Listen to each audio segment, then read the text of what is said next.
So what brings you to the sled fair year after year? Well, it's a lot of fun. It's close by. It's short. The dogs enjoy it, and it's a nice chance to get warmed up for the full season. It starts pretty soon.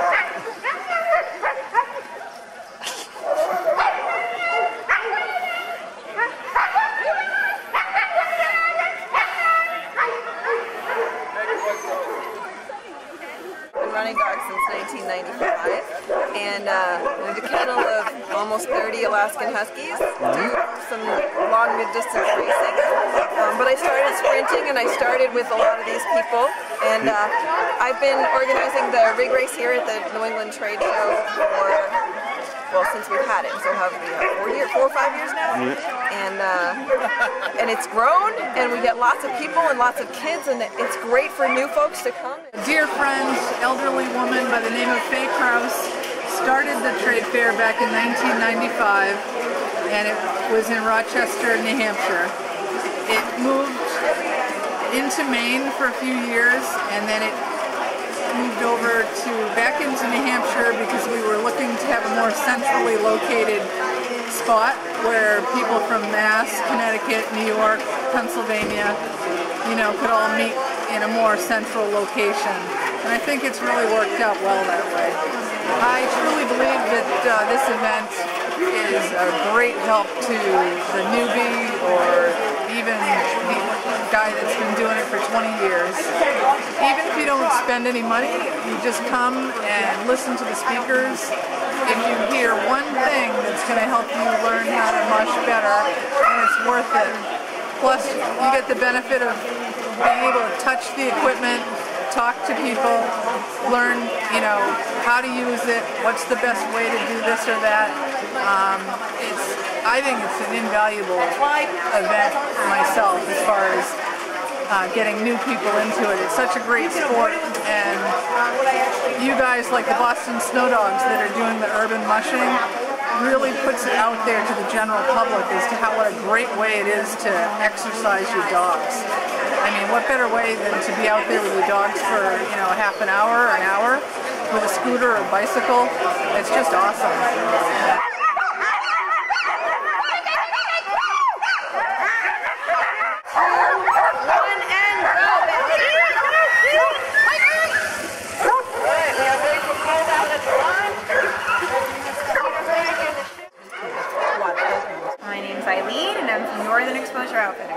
And I'm a musher. And I do tours, educational programs.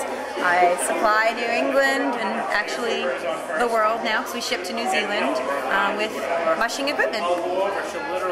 A community of people who love dogs and love to explore the different adventures that you can do with dogs. I think that's my favorite thing about coming to this fair. Is that the question? Is all the people, similar loves, giving their dogs what they need to be happy in life, and in return they get that gratification as well.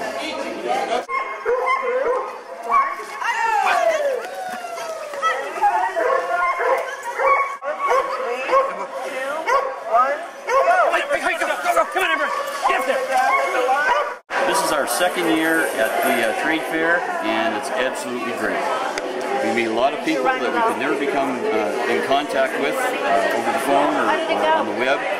And it's nice to have a face-to-face with all the lovely people that are feeding our product and everybody in the sled dog community that attends this event. I would highly recommend anybody who wants to meet mushers, get a handle on the lifestyle, and see the great amount of dedication these people have for their dogs and the sport.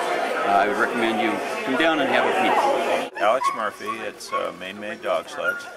and I've been doing sleds since, building sleds since 1999.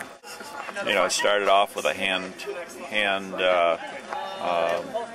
crafted, just an all-wood sled, and then as I got better at making the sleds and starting to try and improve the sleds and the designs of them, I started using the UHMW plastic and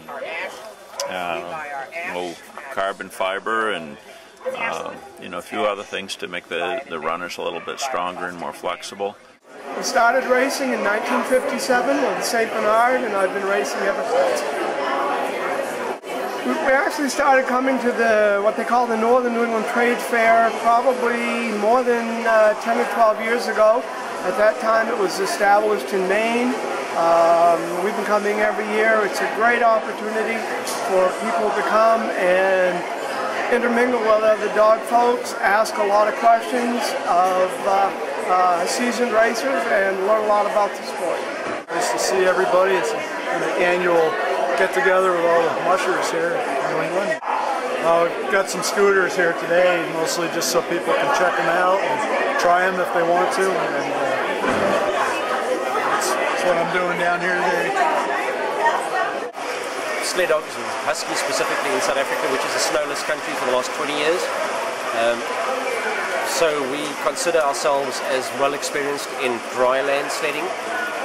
Being in the States now, obviously we've come to experience the snow thing, but we thought we'd bring our expertise with regards to dry land sledding and equipment and carts, etc., to the States, and try and promote some of what we do here as well, hence the carts and some of the other equipment we have with us. Whether you're a recreational musher with one dog or a sprint musher running 16 dogs, we're geared to keep the trail open for everybody. And we also are looking forward to setting up, as part of our website, a section where you can go and find a mentor that will help you, whether you have, again, 1 dog, 3 dogs, or 40 dogs, and you want to learn about mushing, you'll be able to connect with a mentor off of our website and thereby learn about the sport. My name is Rene. I've been racing since 1982, so almost 30 years now. New England Sled Dog Club was founded in 1924, and it was founded as a sprint racing club, really, and you know, with a focus on purely sled races, obviously, because rec racing was unheard of back then. And it's one of the oldest sled dog clubs in the world, which is pretty significant, considering that probably the biggest population of mushers is in Alaska. Started mushing here in New England and come back home to see friends and try to impart a little bit of what I've learned up there. Now, have you raced, what races have you raced on? Well, my main race is Yukon Quest. We've run that the last 4 years and signed up to do it again this year. But we've run Copper Basin, Gin, most of the early tune-up races up there. Respect your dogs. Yeah. I was never going to say one thing, is respect your dogs. Learn what they can do and don't ask them for more than what they can do, and just go have fun with your dogs. Raise dogs, breed dogs, train them, show them, do some dog sledding, obedience, a little of everything. I've been making these for about 3 years. I've been running dogs for a little over 5 years, and well, so far people seem to be really happy with the product. And be it customers or people just stopping by here at the fair, at the booth, and checking out the cart, and it's been all positive so far.